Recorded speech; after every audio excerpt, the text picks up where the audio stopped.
Sikh channel देखने वाली सारी संगतां नूं जसकमल सिंह की बहुत बहुत प्यार भरी गुरफतेह। वाहिगुरू जी का खालसा, वाहिगुरू जी की फतेह। ਅੱਜ ਦੇ ਸਟੂਡੀਓ ਦੇ ਵਿੱਚ ਅਸੀਂ ਬਹੁਤ ਮਾਣ ਦੇ ਨਾਲ ਕਹਿ ਸਕਦੇ ਹਾਂ ਕਿ ਸਾਡੇ ਕੋਲੇ ਇੱਕ ਗੈਸਟ ਆਏ ਹਨ ਜੋ ਕਿ ਗੁਰੂ ਨਾਨਕ ਸਿੱਖ ਅਕੈਡਮੀ ਦੇ ਹੀ ਇੱਕ ਐਕਸ ਸਟੂਡੈਂਟ ਹਨ, ਜਿਨ੍ਹਾਂ ਦਾ ਨਾਮ ਹੈ ਡਾਕਟਰ ਰਾਜਕਮਲ ਸਿਵਿਆ। ਰਾਜਕਮਲ ਜੀ, ਤੁਹਾਡਾ ਬਹੁਤ ਬਹੁਤ ਧੰਨਵਾਦ ਸਾਡੇ ਸਟੂਡੀਓ ਵਿੱਚ ਆਉਣ ਦਾ। ਅੱਜ ਦਾ ਇਹ ਪ੍ਰੋਗਰਾਮ ਬਹੁਤ ਖਾਸ ਹੈ ਕਿਉਂਕਿ ਇਸ ਪ੍ਰੋਗਰਾਮ ਦੇ ਵਿੱਚ ਅਸੀਂ ਗੱਲ ਕਰਾਂਗੇ ਉਸ ਮਹਾਮਾਰੀ ਦੀ, ਉਸ ਪੈਂਡੈਮਿਕ ਦੀ ਜੋ ਸਾਰੀ ਦੁਨੀਆ ਦੇ ਵਿੱਚ ਇਸ ਵੇਲੇ ਫੈਲ ਰਹੀ ਹੈ। ਤੁਸੀਂ ਕਰੋਨਾ ਵਾਇਰਸ ਦਾ ਨਾਮ ਸੁਣਿਆ ਹੋਏਗਾ, ਪਰ ਇਸ ਦੀ ਜਾਣਕਾਰੀ ਸਾਨੂੰ ਕਿੰਨੀ ਹੈ, ਅੱਜ ਉਸ ਤੇ ਆਪਾਂ ਗੱਲ ਕਰਾਂਗੇ ਤੇ ਡਾਕਟਰ ਸਿਵਿਆ ਸਾਨੂੰ ਹੋਰ ਜਾਣਕਾਰੀ ਦੇਣਗੇ ਕਿ ਅਸੀਂ ਆਪਣੇ ਆਪ ਨੂੰ ਇਸ ਬਿਮਾਰੀ ਤੋਂ ਬਚਾਉਣ ਲਈ ਕੀ ਕਰ ਸਕਦੇ ਹਾਂ। ਕਿਸੇ ਵੀ ਚੀਜ਼ ਨੂੰ ਸਮਝਣ ਲਈ ਉਸ ਦੇ ਬਾਰੇ ਪੂਰਾ ਜਾਣੂ ਹੋਣਾ ਬਹੁਤ ਬਹੁਤ ਜ਼ਰੂਰੀ ਹੁੰਦਾ ਹੈ ਤੇ ਅੱਜ ਸਾਡਾ ਇਹ ਛੋਟਾ ਜਿਹਾ ਉਪਰਾਲਾ ਇਸੇ ਕਰਕੇ ਹੋਇਆ ਤਾਂ ਕਿ ਅਸੀਂ ਤੁਹਾਨੂੰ ਸਿੱਖ ਚੈਨਲ ਦੇ ਮਾਧਿਅਮ ਰਾਹੀਂ ਇਸ ਬਿਮਾਰੀ ਤੇ ਪੂਰੀ ਜਾਣਕਾਰੀ ਦੇ ਸਕੀਏ। ਇਸ ਦੇ ਬਾਰੇ ਗੱਲ ਕਰਨਾ ਇਸ ਕਰਕੇ ਵੀ ਜ਼ਰੂਰੀ ਹੈ ਕਿਉਂਕਿ ਇਹ ਜੋ ਮਹਾਮਾਰੀ ਹੈ ਸਾਰੀ ਦੁਨੀਆ ਵਿੱਚ ਆਪਣੇ ਪੈਰ ਪੱਕੇ ਕਰ ਚੁੱਕੀ ਹੈ। ਇੱਥੇ ਜੇ ਆਪਾਂ ਗੱਲ ਕਰੀਏ ਸਾਰੀ ਦੁਨੀਆ ਵਿੱਚ ਇਸ ਵੇਲੇ ਜੋ ਸਵੇਰ ਦੇ ਆંકੜੇ BBC ਵੈਬਸਾਈਟ ਤੋਂ ਜੋ ਮੈਂ ਉਤਾਰੇ ਹਨ, ਉਹਨਾਂ ਵਿੱਚ 1,99,193 ਲੋਕ ਜੋ ਹਨ ਉਹ ਇਸ ਬਿਮਾਰੀ ਦਾ ਸ਼ਿਕਾਰ ਹੋ ਚੁੱਕੇ ਹਨ ਤੇ ਪੂਰੇ ਦੁਨੀਆ ਦੇ ਵਿੱਚ ਜੇ ਆਪਾਂ ਗੱਲ ਕਰੀਏ 8,000 ਤੋਂ ਵੱਧ ਮੌਤਾਂ ਇਸ ਬਿਮਾਰੀ ਕਰਕੇ ਹੋ ਚੁੱਕੀਆਂ ਹਨ। ਇਸ ਬਿਮਾਰੀ ਦਾ, ਕਰੋਨਾ ਵਾਇਰਸ ਦਾ ਸਭ ਤੋਂ ਜ਼ਿਆਦਾ ਅਸਰ ਚਾਈਨਾ ਦੇ ਵਿੱਚ ਹੋਇਆ ਹੈ ਜਿੱਥੇ ਕਿ 80,894 ਕੇਸਿਸ ਸਾਹਮਣੇ ਆਏ ਹਨ ਤੇ ਪੂਰੀਆਂ ਮੌਤਾਂ ਜੇ ਗੱਲ ਕਰੀਏ ਉਹ 3,237 ਮੌਤਾਂ ਉੱਥੇ ਹੋਈਆਂ ਹਨ ਇਸ ਬਿਮਾਰੀ ਕਰਕੇ। ਯੂਰੋਪੀਅਨ ਕੰਟਰੀਜ਼ ਦੀ ਗੱਲ ਕਰੀਏ ਤਾਂ ਸਭ ਤੋਂ ਜ਼ਿਆਦਾ ਅਸਰ ਜੋ ਹੋਇਆ ਹੈ ਉਹ ਇਟਲੀ ਵਿੱਚ ਹੋਇਆ ਹੈ ਜਿੱਥੇ 31,506 ਲੋਕ ਇਸ ਬਿਮਾਰੀ ਦਾ ਸ਼ਿਕਾਰ ਹੋਏ ਹਨ ਤੇ 2,503 ਮੌਤਾਂ ਅੱਜ ਸਵੇਰ ਦੇ ਆંકੜਿਆਂ ਦੇ ਮੁਤਾਬਕ ਇਟਲੀ ਦੇ ਵਿੱਚ ਹੋ ਚੁੱਕੀਆਂ ਸਨ। ਜਿੱਥੇ ਅਸੀਂ ਬੈਠੇ ਹਾਂ ਯੂਨਾਈਟਿਡ ਕਿੰਗਡਮ ਦੇ ਵਿੱਚ, ਉੱਥੇ 1,950 ਲੋਕ ਇਸ ਬਿਮਾਰੀ ਦਾ ਸ਼ਿਕਾਰ ਇਸ ਵੇਲੇ ਹੋ ਚੁੱਕੇ ਹਨ ਤੇ ਪੂਰੇ UK ਦੇ ਵਿੱਚ 71 ਲੋਕ ਇਸ ਬਿਮਾਰੀ ਕਰਕੇ ਆਪਣੀ ਜਾਨ ਗਵਾ ਚੁੱਕੇ ਹਨ। ਇੰਡੀਆ ਦੇ ਵਿੱਚ 148 ਕੇਸ ਸਾਹਮਣੇ ਆਏ ਹਨ ਤੇ 3 ਮੌਤਾਂ ਇਸ ਵੇਲੇ ਇਸ ਬਿਮਾਰੀ ਕਰਕੇ ਹੋਈਆਂ ਹਨ। ਸੋ ਇਹ ਬਹੁਤ ਜ਼ਰੂਰੀ ਹੋ ਜਾਂਦਾ ਹੈ ਕਿ ਜੋ ਇਹ ਮਹਾਮਾਰੀ ਸਾਰੀ ਦੁਨੀਆ ਵਿੱਚ ਫੈਲ ਰਹੀ ਹੈ, ਅਸੀਂ ਆਪਣੇ ਆਪ ਨੂੰ ਇਸ ਬਿਮਾਰੀ ਤੋਂ ਕਿਸ ਤਰ੍ਹਾਂ ਬਚਾ ਸਕੀਏ ਤੇ ਬਚਾਉਣ ਲਈ ਇਸ ਦੇ ਬਾਰੇ ਪੂਰੀ ਜਾਣਕਾਰੀ ਲੈਣੀ ਬਹੁਤ ਬਹੁਤ ਜ਼ਰੂਰੀ ਹੈ। ਬਹੁਤ ਬਹੁਤ ਸਵਾਗਤ ਕਰਦਾ ਹਾਂ ਮੈਂ ਡਾਕਟਰ ਰਾਜਕਮਲ ਸਿਵਿਆ ਦਾ ਸਾਡੇ ਸਟੂਡੀਓ ਦੇ ਵਿੱਚ। ਜਿਹੜਾ ਮੇਰਾ ਪਹਿਲਾ ਸਵਾਲ ਹੈ, ਰਾਜਕਮਲ ਤੁਸੀਂ ਪਲੀਜ਼ ਡਾਕਟਰ ਸਾਹਿਬ ਸਾਰਿਆਂ ਨੂੰ ਦੱਸੋ ਕਿ ਵੀ ਤੁਹਾਡੀ ਕੀ ਐਜੂਕੇਸ਼ਨ ਹੈ ਤੇ ਤੁਸੀਂ ਐਜ਼ ਅ ਡਾਕਟਰ ਕਿੱਥੇ ਕੰਮ ਕਰ ਰਹੇ ਹੋ? ਸੋ ਮੈਂ ਗੁਰੂ ਨਾਨਕ ਸਿੱਖ ਅਕੈਡਮੀ ਜੋ ਉਸ ਵਕਤ ਗੁਰੂ ਨਾਨਕ ਸਿੱਖ ਕਾਲਜ ਨਾਮ ਸੀ, ਇੱਥੇ ਪੜ੍ਹੀ ਸੀ। ਇਸ ਤੋਂ ਬਾਅਦ UCL ਮੈਡੀਸਨ ਕੀਤੀ ਔਰ ਹੁਣ ਮੈਂ GP ਪਾਰਟਨਰ ਹੰਸਲੋ ਚ ਇੱਕ ਸਰਜਰੀ 'ਚ ਕੰਮ ਕਰ ਰਹੀ ਹਾਂ, ਲਿਟਲ ਪਾਰਕ ਸਰਜਰੀ, ਔਰ ਉੱਥੇ ਪਿਛਲੇ 5 ਸਾਲਾਂ ਤੋਂ ਕੰਮ ਕਰ ਰਹੀ ਹਾਂ। ਬਹੁਤ ਬਹੁਤ ਮਾਣ ਹੈ ਸਾਨੂੰ ਇਸ ਗੱਲ ਦਾ ਕਿ ਤੁਸੀਂ ਇਸ ਸਕੂਲ ਦੇ ਵਿੱਚ ਪੜ੍ਹੇ ਹੋ ਐਂਡ ਇਸ ਗੱਲ ਦਾ ਵੀ ਬਹੁਤ ਸਾਨੂੰ ਫਾਇਦਾ ਵੀ ਹੈ ਕਿਉਂਕਿ ਅੱਜ ਤੁਸੀਂ ਅੱਜ ਇੱਥੇ ਪਹੁੰਚ ਕੇ ਸਾਨੂੰ ਇਹ ਐਡਵਾਈਸ ਕਰ ਰਹੇ ਹੋ। ਸੋ ਆਓ ਆਪਾਂ ਹੁਣ ਸਿੱਧਾ ਕੁਐਸਚਨਸ ਦੇ ਵੱਲ ਚੱਲਦੇ ਹਾਂ। ਜਿਹੜੇ ਸਵਾਲ ਸਾਨੂੰ ਪੇਰੈਂਟਸ ਵੱਲੋਂ ਜਾਂ ਕਮਿਊਨਿਟੀ ਵੱਲੋਂ ਆਏ ਹਨ ਕਿ ਇਹ ਕਰੋਨਾ ਵਾਇਰਸ ਦੇ ਬਾਰੇ ਆਪਾਂ ਉਹਨਾਂ ਨੂੰ ਜਾਣਕਾਰੀ ਦਈਏ ਤੇ ਆਓ ਆਪਾਂ ਪਹਿਲਾ ਸਵਾਲ ਇਹੀ ਪੁੱਛਦੇ ਹਾਂ ਡਾਕਟਰ ਸਿਵਿਆ ਨੂੰ ਕਿ ਇਹ ਕਰੋਨਾ ਵਾਇਰਸ ਹੈ ਕੀ ਚੀਜ਼ ਹੈ ਤੇ ਇਹ ਕਦੇ ਆਪਾਂ ਇਹਨੂੰ ਕਰੋਨਾ ਵਾਇਰਸ ਕਹਿੰਦੇ ਹਾਂ, ਕਦੇ ਇਹਨੂੰ COVID-19 ਕਹਿੰਦੇ ਹਾਂ, ਇਹਦੇ ਵਿੱਚ ਕੀ ਫਰਕ ਹੈ? ਸੋ COVID-19 ਇੱਕ ਕਰੋਨਾ ਵਾਇਰਸ ਦੀ ਫੈਮਿਲੀ ਹੈ, ਇੱਕ ਨਵਾਂ ਵਾਇਰਸ ਹੈ ਜੋ ਕਰੋਨਾ ਵਾਇਰਸ ਦੀ ਫੈਮਿਲੀ ਵਿੱਚ ਆਇਡੈਂਟੀਫਾਈ ਹੋਇਆ ਹੈ। ਕਰੋਨਾ ਵਾਇਰਸ ਫੈਮਿਲੀ ਹੈ ਵਾਇਰਸਿਸ ਜੋ ਸਾਨੂੰ ਕਈ ਵਾਰੀ ਸਰਦੀਆਂ ਵਿੱਚ ਫਲੂ ਹੁੰਦਾ ਹੈ, ਉਹ ਵੀ ਇੱਕ ਕਰੋਨਾ ਵਾਇਰਸ ਹੈ ਜੋ ਕਈ ਕੰਟਰੀਜ਼ ਨੂੰ ਸਾਰਸ ਐਕਸਪੀਰੀਅੰਸ ਹੋਇਆ ਸੀ ਜਿਹੜਾ ਕਾਫੀ ਸਵੇਰ ਵਾਇਰਸ ਸੀ, ਉਹ ਵੀ ਕਰੋਨਾ ਵਾਇਰਸ ਦੀ ਫੈਮਿਲੀ 'ਚ ਹੀ ਹੈ। ਔਰ ਇਸ ਦਾ ਨਾਮ COVID-19 ਇਸ ਲਈ ਹੈ ਕਿਉਂਕਿ ਇਸ ਨੂੰ 2019 ਦਸੰਬਰ ਵਿੱਚ ਆਇਡੈਂਟੀਫਾਈ ਕੀਤਾ ਸੀ ਚਾਈਨਾ ਵਿੱਚ ਜਦੋਂ ਪਹਿਲੇ ਕੇਸ ਆਏ ਸੀ। ਸੋ ਇਹਦੀ ਡੈਫੀਨੇਸ਼ਨ ਕਰੋਨਾ ਵਾਇਰਸ ਡਿਜ਼ੀਜ਼ 19 ਹੈ, ਹੈਂਸ COVID-19 ਇਸ ਲਈ ਦਾ ਨਾਮ ਰੱਖਿਆ। COVID-19 ਹੈ ਜੋ ਡਿਜ਼ੀਜ਼ ਇਸ ਵੇਲੇ ਪੂਰੀ ਕੰਟਰੀ 'ਚ ਫੈਲ ਰਿਹਾ, ਕਰੋਨਾ ਵਾਇਰਸ ਬਸ ਉਹਦੀ ਫੈਮਿਲੀ ਹੈ। ਸੋ ਇਹ ਗੱਲ ਕਾਫੀ ਸੰਗਤਾਂ ਨੂੰ ਨਹੀਂ ਪਤਾ ਸੀ ਇਹ ਗੱਲ ਕਿ ਕਿਸ ਤਰ੍ਹਾਂ ਇਹਦਾ ਨਾਮ COVID-19 ਆਪਾਂ ਕਿਉਂ ਕਹਿੰਦੇ ਤੇ ਕੀ ਫਰਕ ਹੈ ਕਰੋਨਾ ਵਾਇਰਸ ਤੇ COVID-19 ਦਾ। ਸੋ ਬਹੁਤ ਬਹੁਤ ਧੰਨਵਾਦ ਡਾਕਟਰ ਸਿਵਿਆ ਦਾ। ਡਾਕਟਰ ਸਾਹਿਬ, ਇਹ ਜਿਹੜੀ ਬਿਮਾਰੀ ਹੈ ਇਹਦੇ ਸਿੰਪਟਮਸ ਕੀ ਹੁੰਦੇ ਹਨ ਤੇ ਇਹਦੀਆਂ ਅੱਗੇ ਜਾ ਕੇ ਕੰਪਲੀਕੇਸ਼ਨਸ ਕੀ ਹੋ ਸਕਦੀਆਂ ਹਨ? ਸੋ 80% ਲੋਕਾਂ ਨੂੰ ਕਾਫੀ ਮਾਈਲਡ ਸਿੰਪਟਮਸ ਹੋਣਗੇ, ਜਿਸ ਤਰ੍ਹਾਂ ਗਲਾ ਖਰਾਬ ਹੋਏਗਾ, ਡਰਾਈ ਖੰਘ ਹੋਏਗੀ, ਸੋ ਬਲਗਮ ਨਹੀਂ ਨਿਕਲੇਗੀ, ਬੁਖਾਰ ਹੋਏਗਾ 37.8 ਦੇ ਉੱਤੇ, ਬੋਡੀ ਜਿਸਮ ਵਿੱਚ ਥਕਾਵਟ ਫੀਲ ਹੋਏਗੀ, ਪੇਨ ਹੋਏਗੀ ਔਰ ਕਈ ਲੋਕਾਂ ਨੂੰ ਸਿਰ ਦਰਦ ਔਰ ਡਾਇਰੀਆ ਵੀ ਹੋ ਸਕਦਾ ਹੈ। 10 to 15% 15% ਲੋਕਾਂ ਨੂੰ ਕਾਫੀ ਸਵੇਰ ਸਿੰਪਟਮਸ ਹੋ ਸਕਦੇ ਨੇ, ਜਿਸ ਤਰ੍ਹਾਂ ਨਿਮੋਨੀਆ, ਔਰ 5% ਲੋਕਾਂ ਨੂੰ ਕਾਫੀ ਸਵੇਰ ਸਿੰਪਟਮਸ ਹੋ ਸਕਦੇ ਨੇ, ਜਿੱਥੇ ਉਹਨਾਂ ਨੂੰ ਚੈਸਟ ਪੇਨ ਹੋਏ ਔਰ ਬਰੀਥਿੰਗ ਡਿਫਿਕਲਟੀ, ਮਤਲਬ ਸਾਹ ਲੈਣ 'ਚ ਬਹੁਤ ਮੁਸ਼ਕਿਲ ਨੋਟਿਸ ਹੋਏ। ਔਰ ਅਗਰ ਇਸ ਤਰ੍ਹਾਂ ਦੇ ਕੋਈ ਵੀ ਸਿੰਪਟਮਸ ਹੋਣ ਤਾਂ ਮੈਂ ਐਡਵਾਈਸ ਕਰੂੰਗੀ ਕਿ ਉਹ ਐਂਬੂਲੈਂਸ ਨੂੰ ਬੁਲਾਉਣ ਜਾਂ 111 ਨੂੰ ਇੱਕਦਮ ਫੋਨ ਕਰਨ ਤਾਂ ਕਿ ਅਰਜੈਂਟ ਕੇਅਰ ਆਰਗੇਨਾਈਜ਼ਡ ਹੋਏ, ਐਮਰਜੈਂਸੀ ਤੱਕ ਉਹ ਪਹੁੰਚ ਸਕਣ। Yeah. ਡਾਕਟਰ ਸਾਹਿਬ, ਜਿਹੜਾ ਇਹ ਕਰੋਨਾ ਵਾਇਰਸ ਦੇ ਸਿੰਪਟਮਸ ਹੈਗੇ ਆ ਤੇ ਜਿਹੜੇ ਕੋਲਡ ਜਾਂ ਆਪਾਂ ਨੂੰ ਆਮ ਤੌਰ 'ਤੇ ਫਲੂ ਹੁੰਦਾ ਹੈਗਾ, ਉਹਨਾਂ ਦੇ ਵਿੱਚ ਕਿਸ ਤਰ੍ਹਾਂ ਆਪਾਂ ਨੂੰ ਪਤਾ ਲੱਗਿਆ ਕੀ ਫ਼ਰਕ ਹੈ ਦੋਨਾਂ ਸਿੰਪਟਮਸ ਦੇ ਵਿੱਚ? ਆਮ ਫਲੂ ਔਰ ਕੋਵਿਡ ਦਾ ਫਰਕ ਬਹੁਤ ਮੁਸ਼ਕਿਲ ਹੈ, ਕਿਉਂਕਿ ਆਮ ਫਲੂ ਵਿੱਚ ਵੀ ਉਹੀ ਸਿੰਪਟਮਸ ਹੁੰਦੇ ਨੇ ਜੋ ਕੋਵਿਡ-19 ਦੇ ਹੁੰਦੇ ਨੇ। ਆਮ ਫਲੂ 'ਚ ਬਸ ਇਹੀ ਹੈ ਕਿ ਕਈ ਵਾਰੀ ਜ਼ੁਕਾਮ ਹੁੰਦਾ ਹੈ, ਸੋ ਰਨੀ ਨੋਜ਼ ਲੋਕੀ ਨੋਟਿਸ ਕਰਦੇ ਨੇ ਜ਼ਿਆਦਾ, ਪਰ ਜ਼ਿਆਦਾਤਰ ਦੋਨਾਂ ਦੇ ਸਿੰਪਟਮਸ 7 ਜਾਂ 14 ਦੇ ਦਿਨ ਵਿੱਚ ਠੀਕ ਹੋ ਜਾਂਦੇ ਨੇ, ਇਸ ਲਈ ਇਹਦਾ ਫਰਕ ਦੱਸਣਾ ਬਹੁਤ ਮੁਸ਼ਕਿਲ ਹੈ। ਡਾਕਟਰ ਸਿਬਿਆ, ਜਿਹੜਾ ਇਹ ਵਾਇਰਸ ਸਾਰੇ ਪਾਸੇ ਆਪਾਂ ਗੱਲ ਕਰ ਰਹੇ ਹਾਂ, ਇਸ ਨੂੰ ਹੋਰ ਜ਼ਿਆਦਾ ਫੈਲਣ ਤੋਂ ਰੋਕਣ ਵਾਸਤੇ ਸਾਨੂੰ ਕੀ ਕਰਨਾ ਚਾਹੀਦਾ ਹੈ? ਸੋ ਵਾਇਰਸ ਨੂੰ ਹੋਰ ਜ਼ਿਆਦਾ ਫੈਲਣ ਤੋਂ ਰੋਕਣ ਲਈ ਸਾਨੂੰ, ਜਿਵੇਂ ਗਵਰਨਮੈਂਟ ਕਹਿ ਰਹੀ ਹੈ, ਹੱਥ ਧੋਣੇ ਚਾਹੀਦੇ ਨੇ। ਕਿਤੇ ਬਾਹਰ ਜਾ ਕੇ ਵਾਪਸ ਆਈਏ ਘਰੇ ਤਾਂ ਹੱਥ ਧੋ, ਖਾਣ ਪੀਣ ਤੋਂ ਪਹਿਲਾਂ ਹੱਥ ਧੋ, ਕੋਈ ਵੀ ਸਰਫੇਸ ਨੂੰ ਅਸੀਂ ਟੱਚ ਕਰੀਏ, ਘਰੇ ਵੀ ਕੁਛ ਵੀ ਚੀਜ਼ ਨੂੰ ਟੱਚ ਕਰੀਏ ਤਾਂ ਹੱਥ ਧੋ, ਔਰ ਹੱਥ ਧੋਣ ਵੇਲੇ ਸਾਬਣ ਦੀ ਬਹੁਤ ਜ਼ਰੂਰਤ ਹੈ। ਐਲਕੋਹਲ ਜੈਲ ਇੰਨਾ ਜ਼ਰੂਰੀ ਨਹੀਂ ਹੈ ਜਿੰਨਾ ਸਾਬਣ ਜ਼ਿਆਦਾ ਜ਼ਰੂਰੀ ਹੈ। ਜੇ ਤੁਹਾਡੇ ਕੋਲ ਘਰੇ ਐਲਕੋਹਲ ਜੈਲ ਨਹੀਂ ਹੈਗਾ ਤਾਂ ਤੁਸੀਂ ਇਸ ਚੀਜ਼ ਦੀ ਫਿਕਰ ਨਹੀਂ ਕਰਨੀ, ਕਿਉਂਕਿ ਸਾਬਣ ਬਹੁਤ ਐਫੀਸ਼ੀਐਂਟ ਹੈ, ਔਰ ਐਟਲੀਸਟ 20 ਸੈਕਿੰਡਸ ਲਈ ਆਪਣੇ ਹੱਥ ਧੋ। ਠੀਕ ਹੈ। ਔਰ ਸੋਸ਼ਲ ਡਿਸਟੈਂਸਿੰਗ ਵੀ ਰੱਖੋ, ਕਿਉਂਕਿ ਉਹ ਵੀ ਇੱਕ ਹੋਰ ਰੀਜ਼ਨ ਹੈ ਜਿਸ ਦੇ ਨਾਲ ਇਹ ਫੈਲਣ ਤੋਂ ਰੋਕ ਸਕਦਾ ਹੈ। ਇੱਕ ਸਵਾਲ ਇਹ ਵੀ ਸਾਹਮਣੇ ਆਉਂਦਾ ਵੀ ਜਦੋਂ ਫੈਮਿਲੀ ਇਕੱਠੀ ਰਹਿੰਦੀ ਹੈਗੀ ਹੈ ਤੇ ਅਸੀਂ ਕੀ ਕਰ ਸਕਦੇ ਹੈਗੇ ਆ ਆਪਣੇ ਆਪ ਨੂੰ ਇਸ ਵਾਇਰਸ ਬਚਾਉਣ ਵਾਸਤੇ, ਕਿਉਂਕਿ ਸਾਰਿਆਂ ਨੇ ਇਕੱਠੇ ਇੱਕੋ ਰਸੋਈ ਵਿੱਚ, ਇੱਕੋ ਕਿਚਨ ਵਿੱਚ ਆਪਾਂ ਕੰਮ ਕਰਦੇ ਹਾਂ, ਉਹਦੇ ਬਾਰੇ ਕੋਈ ਗਾਈਡੈਂਸ ਹੋਊਗੀ ਤੁਹਾਡੇ ਕੋਲੇ? ਸੋ ਅਗਰ ਇੱਕ ਇਨਸਾਨ ਨੂੰ ਖਾਂਸੀ ਹੋ ਰਹੀ ਹੈ ਜਾਂ ਉਹਨਾਂ ਨੂੰ ਕੋਵਿਡ-19 ਦੇ ਸਿੰਪਟਮਸ ਹੋ ਰਹੇ ਨੇ, ਅਸੀਂ ਸੁਜੈਸਟ ਕਰਾਂਗੇ ਕਿ ਉਹ ਜਿੰਨਾ ਹੋ ਸਕੇ ਤਾਂ ਬਾਕੀ ਫੈਮਿਲੀ ਤੋਂ ਥੋੜ੍ਹਾ ਜਿਹਾ ਦੂਰ ਰਹਿਣ, ਅਲੱਗ ਕਮਰੇ 'ਚ ਬੈਠ ਸਕਣ, ਅਲੱਗ ਬਾਥਰੂਮ ਯੂਜ਼ ਕਰਨ। ਅਗਰ ਇੱਕ ਹੀ ਬਾਥਰੂਮ ਹੈ ਤਾਂ ਮੇਕ ਸ਼ੋਰ ਕਿ ਸਾਰੇ ਜਾਣੇ ਬਾਥਰੂਮ ਨੂੰ ਪੂਰੀ ਤਰ੍ਹਾਂ ਸਾਫ਼ ਕਰੋ ਯੂਜ਼ ਕਰਨ ਤੋਂ ਬਾਅਦ। ਪਲੇਟਸ ਨਹੀਂ ਸ਼ੇਅਰ ਕਰਨੀਆਂ, ਕੋਈ ਵੀ ਖਾਣ ਪੀਣ ਦੇ ਯੂਟੈਂਸਿਲਸ ਨਹੀਂ ਸ਼ੇਅਰ ਕਰਨੇ, ਔਰ ਜਿੰਨਾ ਹੋ ਸਕੇ ਤਾਂ 2 ਮੀਟਰ ਦਾ ਡਿਸਟੈਂਸ ਰੱਖਣ ਦੀ ਕੋਸ਼ਿਸ਼ ਕਰਨਾ।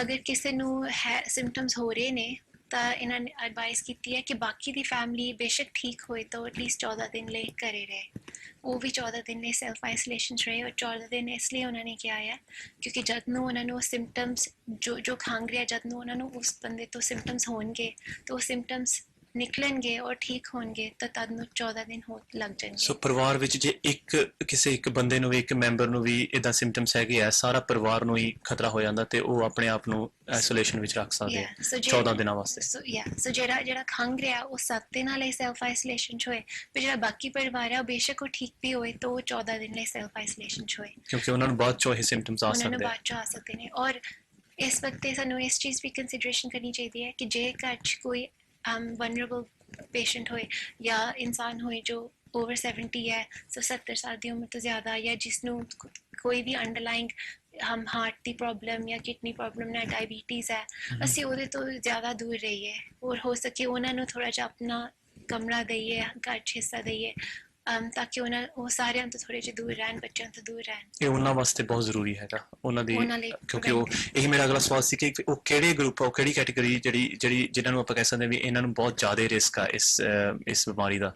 ਸੋ ਹਾਈ ਰਿਸਕ ਪੇਸ਼ੈਂਟਸ ਉਹੀ ਨੇ ਜੋ 70 ਸਾਲ ਤੋਂ ਜ਼ਿਆਦਾ ਉਮਰ ਵਾਲੇ ਨੇ, ਜਿਨ੍ਹਾਂ ਨੂੰ ਹਾਰਟ ਡਿਜ਼ੀਜ਼ ਹੈ, ਲੰਗ ਡਿਜ਼ੀਜ਼, ਕਿਡਨੀ ਡਿਜ਼ੀਜ਼, ਡਾਇਬੈਟਿਕ ਹੋਣ, ਪ੍ਰੈਗਨੈਂਟ ਪੇਸ਼ੈਂਟਸ, ਆਸਥਮਾ, ਜਿਹੜੇ ਸਵੇਰ ਆਸਥਮੈਟਿਕ ਪੇਸ਼ੈਂਟਸ ਨੇ, ਕੋਈ ਵੀ ਜਿਹੜਾ ਕੀਮੋਥੈਰੇਪੀ ਦੇ ਥਰੂ ਹੋ ਰਿਹਾ, ਟ੍ਰਾਂਸਪਲਾਂਟ ਪੇਸ਼ੈਂਟ, ਔਰ ਜੋ ਰੀਸੈਂਟਲੀ ਉਹਨਾਂ ਨੇ ਕਿਹਾ ਕਿ ਕਾਫੀ ਓਬੀਸ ਹੋਏ, ਸੋ ਜਿਹਦੀ BMI 40 ਤੋਂ ਜ਼ਿਆਦਾ ਹੋਏ, ਉਹ ਵੀ ਹਾਈ ਰਿਸਕ ਨੇ। ਠੀਕ ਹੈ। ਤੇ ਜਿਹੜੀ ਕੈਟੇਗਰੀ ਤੁਸੀਂ ਗੱਲ ਕੀਤੀ ਹੈ, ਜੇ ਕਿਸੇ ਨੂੰ ਇਹਨਾਂ ਕੈਟੇਗਰੀ ਵਿੱਚੋਂ ਜਾਂ ਇਹਨਾਂ ਪੇਸ਼ੈਂਟਸ ਨੂੰ ਉਹ ਸਿੰਪਟਮਸ ਐਕਸਪੀਰੀਅੰਸ ਹੋਣ ਲੱਗ ਜਾਣ ਤਾਂ ਉਹ ਕੀ ਕਰਨਾ ਚਾਹੀਦਾ, ਉਹਨਾਂ ਨੂੰ ਪਹਿਲਾ ਕਦਮ ਕੀ ਚੱਕਣਾ ਚਾਹੀਦਾ ਹੈ? ਸੋ ਮੈਜੋਰਿਟੀ ਪੇਸ਼ੈਂਟਸ ਨੂੰ ਪਹਿਲਾਂ ਸੈਲਫ ਆਈਸੋਲੇਟ ਕਰਨ 7 ਦਿਨ ਲਈ, ਔਰ ਅਗਰ ਉਹ 7 ਦਿਨ ਤੋਂ ਬਾਅਦ ਉਹਨਾਂ ਦੇ ਸਿੰਪਟਮਸ ਨਹੀਂ ਠੀਕ ਹੋ ਰਹੇ ਤੋਂ 111 ਨੂੰ ਫੋਨ ਕਰਨ। ਡਾਕਟਰ ਸਿਬਾ, ਤੁਸੀਂ ਗੱਲ ਕਰ ਰਹੇ ਹੋ ਸੈਲਫ ਆਈਸੋਲੇਸ਼ਨ ਦੀ। ਕਈ ਲੋਕਾਂ ਦੇ ਵਿੱਚ ਇਹ ਵੀ ਮਨਾਂ ਦੇ ਵਿੱਚ ਇਹ ਸਵਾਲ ਹੈ ਕਿ ਵੀ ਸੈਲਫ ਆਈਸੋਲੇਸ਼ਨ ਹੈ ਕੀ ਚੀਜ਼, ਉਸ ਨੂੰ ਆਪਾਂ ਕਿਸ ਤਰ੍ਹਾਂ ਡਿਫਾਈਨ ਕਰ ਸਕਦੇ ਹਾਂ ਵੀ ਆਹ ਚੀਜ਼ ਕਰਨੀ ਚਾਹੀਦੀ ਹੈ, ਆਹ ਚੀਜ਼ ਨਹੀਂ ਕਰਨੀ ਚਾਹੀਦੀ। ਉਸ ਦੇ ਬਾਰੇ ਤੁਸੀਂ ਕਿਸ ਤਰ੍ਹਾਂ ਕਲੀਅਰ ਕਰੋਗੇ ਸਾਡੇ ਦਰਸ਼ਕਾਂ ਨੂੰ? ਸੋ ਸੈਲਫ ਆਈਸੋਲੇਸ਼ਨ ਬੇਸਿਕਲੀ ਇਹੀ ਹੈ ਕਿ ਘਰੇ ਰਹਿਣਾ, ਬਾਹਰ ਨਹੀਂ ਜਾਣਾ, ਰਿਸ਼ਤੇਦਾਰਾਂ ਦੋਸਤਾਂ ਨਾਲ ਨਹੀਂ ਮਿਲਣਾ, ਉਹਨਾਂ ਨੂੰ ਘਰੇ ਨਹੀਂ ਬੁਲਾਉਣਾ, ਹੋ ਸਕੇ ਤਾਂ ਘਰੋਂ ਕੰਮ ਕਰੋ, ਸਾਰਿਆਂ ਤੋਂ ਥੋੜ੍ਹਾ ਜਿਹਾ 2 ਮੀਟਰ ਦਾ ਡਿਸਟੈਂਸ ਘਰ ਵਿੱਚ ਵੀ ਰੱਖੋ, ਖਾਣ ਪੀਣ ਦਾ ਧਿਆਨ ਰੱਖੋ। ਕਈ ਲੋਕਾਂ ਨੇ ਇਹ ਸਵਾਲ ਪੁੱਛਿਆ ਕਿ ਅਸੀਂ ਸੈਲਫ ਆਈਸੋਲੇਸ਼ਨ ਵਿੱਚ ਐਕਸਰਸਾਈਜ਼ ਕਰ ਸਕਦੇ ਹਾਂ ਜਾਂ ਪਾਰਕ 'ਚ ਜਾ ਸਕਦੇ ਹਾਂ ਜਾਂ ਲੌਂਚ, ਔਰ ਇਸ ਦੇ ਆਨਸਰਸ ਯੈਸ ਨੇ। ਸੋ ਹਾਂਜੀ, ਤੁਸੀਂ ਪਾਰਕ 'ਚ ਜਾ ਸਕਦੇ ਹੋ ਐਜ਼ ਲੌਂਗ ਐਜ਼ ਤੁਸੀਂ 2 ਮੀਟਰਸ ਦੇ ਡਿਸਟੈਂਸ ਬਾਕੀ ਲੋਕਾਂ ਤੋਂ ਰੱਖੋ, ਔਰ ਘਰੇ ਆ ਕੇ ਆਪਣੇ ਹੱਥ ਧੋ, ਔਰ ਆਪਣੇ ਗਾਰਡਨ ਵਿੱਚ ਵੀ ਥੋੜ੍ਹੀ ਜਿਹੀ ਫਰੈਸ਼ ਏਅਰ ਲਈ ਜਾ ਸਕਦੇ ਹੋ। ਠੀਕ ਹੈ ਡਾਕਟਰ ਸਿਵਿਆ, ਜਿਹੜਾ ਇਹ ਵਾਇਰਸ ਜੇ ਕਿਸੇ ਨੂੰ ਹੋ ਰਿਹਾ ਹੈ ਤੇ ਬਾਅਦ ਚੋਂ ਤੁਹਾਨੂੰ ਸਾਨੂੰ ਪਤਾ ਲੱਗੇ ਕਿ ਵੀ ਅਸੀਂ ਉਹਨਾਂ ਬੰਦਿਆਂ ਦੇ ਨਾਲ ਕੰਟੈਕਟ ਵਿੱਚ ਸੀਗੇ ਜਿਨ੍ਹਾਂ ਨੂੰ ਇਹ ਵਾਇਰਸ ਹੋ ਚੁੱਕਿਆ ਹੈ, ਤੇ ਸਾਨੂੰ ਕੀ ਕਰਨਾ ਚਾਹੀਦਾ ਹੈ ਇਹਨਾਂ ਇਸ ਕੇਸ ਦੇ ਵਿੱਚ? ਕਿਉਂਕਿ ਤੁਸੀਂ ਉਹਨਾਂ ਦੇ ਕੰਟੈਕਟ, ਤੁਸੀਂ ਉਹਨਾਂ ਦਾ ਸ਼ਾਇਦ ਹੱਥ ਮਿਲਾਇਆ ਹੋਵੇ ਜਾਂ ਤੁਸੀਂ ਉਹਨਾਂ ਨਾਲ ਬੈਠ ਕੇ ਖਾਣਾ ਖਾਧਾ ਹੋਵੇ ਤੇ ਤੁਹਾਨੂੰ ਹੁਣ ਪਤਾ ਲੱਗਿਆ ਵੀ ਉਸ ਬੰਦੇ ਨੂੰ ਜਾਂ ਉਹਨਾਂ ਨੂੰ ਹੁਣ ਵਾਇਰਸ ਹੋ ਗਿਆ ਹੈਗਾ ਤੇ ਉਹਨਾਂ ਨੇ ਸੈਲਫ ਆਈਸੋਲੇਸ਼ਨ ਕੀਤਾ ਆਪਣੇ ਆਪ ਨੂੰ। ਉਸ ਕੇਸ ਵਿੱਚ ਤੁਹਾਨੂੰ ਕੀ ਕਰਨਾ ਚਾਹੀਦਾ? ਸੋ ਅਗਰ ਅਸੀਂ ਕਿਸੇ ਵੀ ਨਾਲ ਕੰਟੈਕਟ 'ਚ ਹਾਂ ਜਿਹਨੂੰ ਵਾਇਰਸ ਦੇ ਸਿੰਪਟਮਸ ਹੋਏ ਨੇ, ਸਾਨੂੰ ਵੀ 14 ਡੇਜ਼ ਵਿੱਚ ਆਈਸੋਲੇਸ਼ਨ 'ਚ ਆਉਣਾ ਚਾਹੀਦਾ ਹੈ। ਜਿਵੇਂ ਮੈਂ ਪਹਿਲਾਂ ਐਕਸਪਲੇਨ ਕੀਤਾ ਸੀ ਕਿ 14 ਦਿਨ 'ਚ ਸਾਨੂੰ ਪਤਾ ਚੱਲ ਜੂਗਾ ਕਿ ਸਾਨੂੰ ਹੋਇਆ ਹੈ ਔਰ ਹੋ ਕੇ ਠੀਕ ਵੀ ਹੋ ਸਕਦਾ ਹੈ। ਅਗਰ ਸਾਨੂੰ ਪਤਾ ਚੱਲੇ ਕਿ ਜਿਹਦੇ ਨਾਲ ਅਸੀਂ ਕੰਟੈਕਟ ਸੀ ਉਹ ਡੈਫੀਨੇਟਲੀ ਉਹਨਾਂ ਨੂੰ ਕੋਵਿਡ ਟੈਸਟ ਹੋਇਆ ਔਰ ਪੋਜ਼ੀਟਿਵ ਸੀ, ਸਾਨੂੰ 111 ਨੂੰ ਫੋਨ ਕਰਨਾ ਚਾਹੀਦਾ ਹੈ ਔਰ ਉਹ ਫਰਦਰ ਅਸੈਸਮੈਂਟ ਕਰਨਗੇ। ਠੀਕ ਹੈ। ਕਾਫੀ ਲੋਕਾਂ ਦੇ ਮਨ ਵਿੱਚ ਇਹ ਵੀ ਸਵਾਲ ਹੈਗਾ ਕਿ ਜੇ ਸਾਨੂੰ ਇਹ ਸਿੰਪਟਮਸ ਹੁੰਦੇ ਆ ਤੇ ਸਾਨੂੰ ਟੈਸਟ ਕਰਵਾਉਣਾ ਚਾਹੀਦਾ ਜਾਂ ਕੀ ਕਰਨਾ ਚਾਹੀਦਾ ਵੀ ਸਾਨੂੰ ਪਤਾ ਲੱਗੇ ਵੈਦਰ ਕਿ ਇਹ ਸਾਨੂੰ ਹੈਗਾ ਵਾਇਰਸ ਹੈ ਕਿ ਨਹੀਂ ਹੈ? ਉਹਦੀ ਕੋਈ ਟੈਸਟਿੰਗ ਵੀ ਹੋ ਰਹੀ ਹੈ ਗਵਰਨਮੈਂਟ ਵੱਲੋਂ? ਨਹੀਂ, ਸੋ ਇਸ ਵੇਲੇ ਟੈਸਟਿੰਗ ਨਹੀਂ ਹੋ ਰਹੀ। ਜੇ ਤੁਹਾਨੂੰ ਕੋਈ ਵੀ ਕੋਵਿਡ-19 ਦੇ ਸਿੰਪਟਮਸ ਹੋ ਰਹੇ ਨੇ ਤਾਂ ਗਾਈਡੈਂਸ ਇਹੀ ਹੈ ਕਿ ਤੁਸੀਂ ਸੈਲਫ ਆਈਸੋਲੇਟ ਕਰੋ। ਟੈਸਟ ਸਿਰਫ ਉਹਨਾਂ ਦੇ ਹੋ ਰਹੇ ਨੇ ਜੋ ਬਹੁਤ ਬਿਮਾਰ ਹਸਪੀਟਲ 'ਚ ਐਡਮਿਟ ਹੋਏ ਨੇ। ਠੀਕ ਹੈ। ਇਸ ਤੋਂ ਇਲਾਵਾ ਡਾਕਟਰ ਸਾਹਿਬ, ਜੇ ਕੋਈ ਹੋਰ ਮੈਸੇਜ ਜਾਂ ਕੋਈ ਹੋਰ ਐਡਵਾਈਸ ਤੁਸੀਂ ਸਾਡੇ ਦਰਸ਼ਕਾਂ ਨੂੰ ਦੇਣਾ ਚਾਹੋ, ਤੁਸੀਂ ਪਲੀਜ਼ ਉਹਨਾਂ ਨੂੰ ਸਿੱਧੀ ਗੱਲ ਕਰ ਸਕਦੇ ਹੋ। ਸੋ ਮੈਂ ਇਹ ਕਹਿਣਾ ਚਾਹੂੰਗੀ ਕਿ ਲੋਕੀ ਪੈਨਿਕ ਨਾ ਕਰਨ। 80% ਲੋਕਾਂ ਨੂੰ ਮਾਈਲਡ ਸਿੰਪਟਮਸ ਹੋਣਗੇ ਔਰ ਉਹ 2 ਹਫ਼ਤਿਆਂ ਦੇ ਪੀਰੀਅਡ ਵਿੱਚ ਠੀਕ ਹੋ ਜਾਣਗੇ। 5 to 10% ਪੋਪੂਲੇਸ਼ਨ ਹੈ ਜਿਨ੍ਹਾਂ ਨੂੰ ਕਾਫੀ ਸਿਵੀਅਰ ਸਿੰਪਟਮਸ ਹੋ ਸਕਦੇ ਨੇ, ਨਿਮੋਨੀਆ ਹੋ ਸਕਦਾ ਹੈ, ਸਾਹ ਲੈਣ 'ਚ ਪ੍ਰੋਬਲਮ ਹੋ ਸਕਦੀ ਹੈ ਔਰ ਐਡਮਿਟ ਹੋ ਸਕਦੇ ਨੇ। ਸਾਡੇ ਬਜ਼ੁਰਗ ਲੋਕ ਨੇ ਜੋ ਔਰ ਜਿਨ੍ਹਾਂ ਦੇ ਅੰਡਰਲਾਈਂਗ ਹੋਰ ਪ੍ਰੋਬਲਮਸ ਨੇ, ਅਸੀਂ ਉਹਨਾਂ ਨੂੰ ਪ੍ਰੋਟੈਕਟ ਕਰਨਾ ਚਾਹੁੰਦੇ ਹਾਂ ਔਰ ਇਸੇ ਲਈ ਅਸੀਂ ਇੰਨੇ ਸਖਤ ਮੈਜਰਸ ਲੈ ਰਹੇ ਹਾਂ। ਇਸ ਲਈ ਸਾਰੇ ਜਾਣੇ ਇਕੱਠੇ ਹੋ ਕੇ ਕੋਸ਼ਿਸ਼ ਕਰੀਏ ਕਿ ਅਸੀਂ ਜਿੰਨਾ ਹੋ ਸਕੇ ਤਾਂ ਡਿਸਟੈਂਸ ਰੱਖੀਏ, ਘਰੇ ਰਹੀਏ, ਹੱਥ ਧੋਈਏ ਔਰ ਆਪਣੀ ਕਮਿਊਨਿਟੀ ਨੂੰ ਪ੍ਰੋਟੈਕਟ ਕਰੀਏ।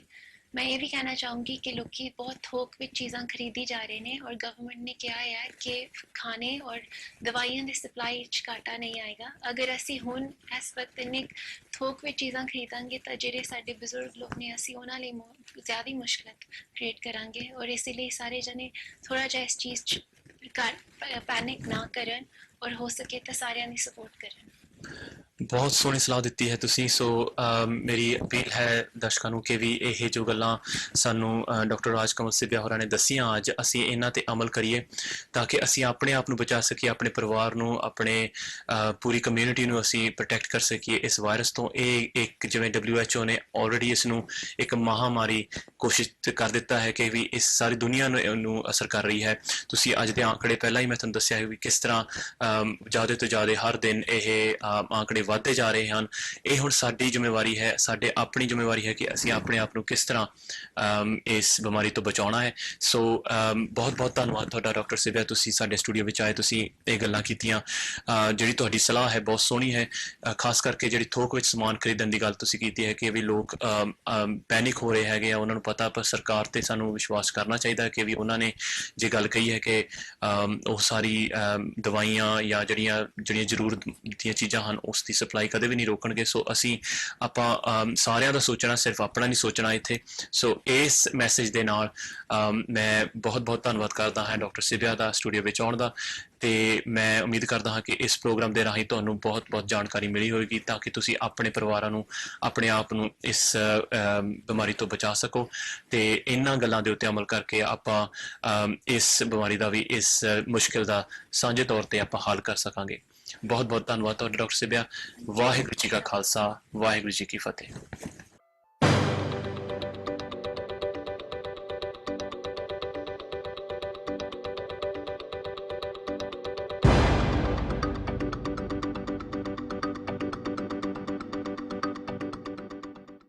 Vaheguru Ji Ka Khalsa, Vaheguru Ji Ki Fateh. Good evening to our children, our students, their parents and our wider community at large, and all you viewers on the Sikh channel. We are welcomed into your homes tonight to leave an important message, primarily for our school community, but also important for the community at large. This is now a time we are all going to be asked to make short-term actions and change and be mindful of our behaviour moving forward, to act and plan mid-term, but we also are asking all of us to work together and think in long-term, well after this virus has passed.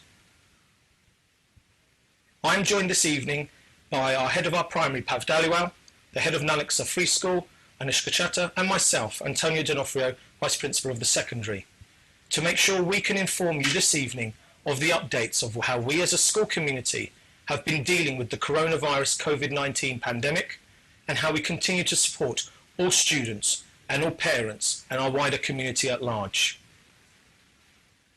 We continue to follow, and we advise all parents and all members of the community to follow all of the government advice and the NHS public health advice at large. Within Guru Nanak Sikh Academy Secondary School, we have done our utmost to remain open and follow all the government advice. Sadly today, it became logistically impossible to continue to run the whole of the secondary with continued absences and isolation put in place for some of our staff. Our preventative measures, as with all of our staff under isolation, are part of the preventative government plans which we support.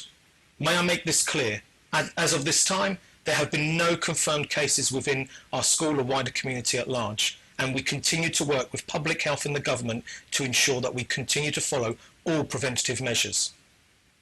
As of tomorrow, Thursday, the 19th of March, the secondary school will be closed for students in Year 7, 8 and 9. We will be directing our staff to continue their education online, to ensure that documents and materials are uploaded via our Google Classroom, Sam Learning and a variety of virtual platforms that we use to continue our students' education. However, we will continue to remain open for all frontline staff and frontline community emergency personnel. This means if you are a member of the armed forces, the police, the NHS nurses or doctors, or any emergency personnel involved in the front line in tackling this pandemic, we will be supporting you by allowing a place to be open for your children to come, be supported and be educated, if you so choose. The same will be for any vulnerable family who is concerned. We ask these families to contact the school directly for further support here. I will now pass to Pav Daliwal, who will explain the current procedure in primary. So across all three phases of the school, we've ensured that we've contacted all parents just to find out that they all have access to online platforms to complete homework should the school close. So we've got Google Classroom that's available for all, and children, all students, primary pupils can access that homework from home. Where we've got students that perhaps may not have access, and we've only got a limited number of children where they can't access online homework, we've printed out packs that have been fully differentiated to meet the varying needs of our students across all three phases. Where, as our school mapped community, all three schools have been able to operate and fully be operational, we are very mindful of continuing staff concerns and numbers, with people's own families being put into self-isolation for preventative measures. We will continue to follow the government advice. However, we are very mindful and have preparations in place should the government decide to force school closures. If this occurs, as said earlier, we will continue to run a skeleton school and a skeleton staff to make sure we can prioritise the most vulnerable and those most needy so frontline service workers can continue their education and their work. We also look very carefully at ensuring that we continue the learning environment for all of our community. And as has been mentioned, this will continue online. However, some of you have asked very clearly, what have we done up to now for our preventative measures? Our preventative measures have been in place long before and have continued in terms of wider cleaning duties. Ms. Anushka Chatter will now explain some of the preventative measures we've had in place and the preventative measures we continue to make sure we ensure the protection, the safeguarding and the well-being of all of our community. We have a range of strategies in place across the Multi-Academy Trust, which we review on a daily basis. First and foremost, we are extremely fortunate, unlike many other schools, to have cleaners who are employed by the Academy, and we are so grateful to them for the deep clean that they conduct each and every evening. In addition to this, we have additional cleaners who work across all 3 phases of the school, sanitising key areas during key transition periods across all 3 phases. In addition to this, following the advice on large gatherings, we have taken the decision to cancel all assemblies, and we have also restricted all movement and external trips across all phases of the school. We're extremely grateful to our staff who have spent a lot of time educating our students and pupils on the importance of health and hygiene. We've placed additional sanitisers across all phases of the school, and we have also delivered assemblies on the importance of hand washing and general pupil welfare.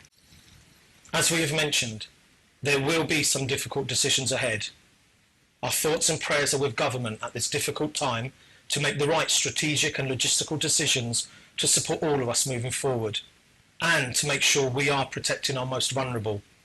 And it is on this point that I want to ensure all of our parents and our wider community that we aim to support our most vulnerable within our academic school community by ensuring as much and as legally and logistically as possible our school remains open for those students and their families. Again, I reiterate, if you are a frontline key emergency worker, our school will remain open for your child as long as it's logistically and legally possible to enable you to continue the great work you are doing. We are both grateful and thankful to the many people in society who are keeping our electricity lights on, the water running, the emergency services running, and particularly to our NHS and healthcare providers, nurses and doctors who are supporting the most vulnerable and sick at this time. We are reminding all parents that it is our duty and responsibility to be positive and work together. Where this pandemic is a concern, it is also important that we inform ourselves accurately and correctly. I pass now to Ms. Daliwal and Ms. Chatter, who will explain what our students have been doing and responding, and how they, when informed with the correct information, are positive sources, and it allows a discussion to continue at home. At first, our pupils and students were very, very worried about the situation.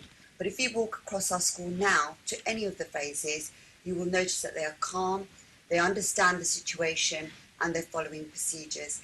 And that we're very, very proud of our parents and our teachers that have been able to handle this situation so professionally and reassure our pupils and students.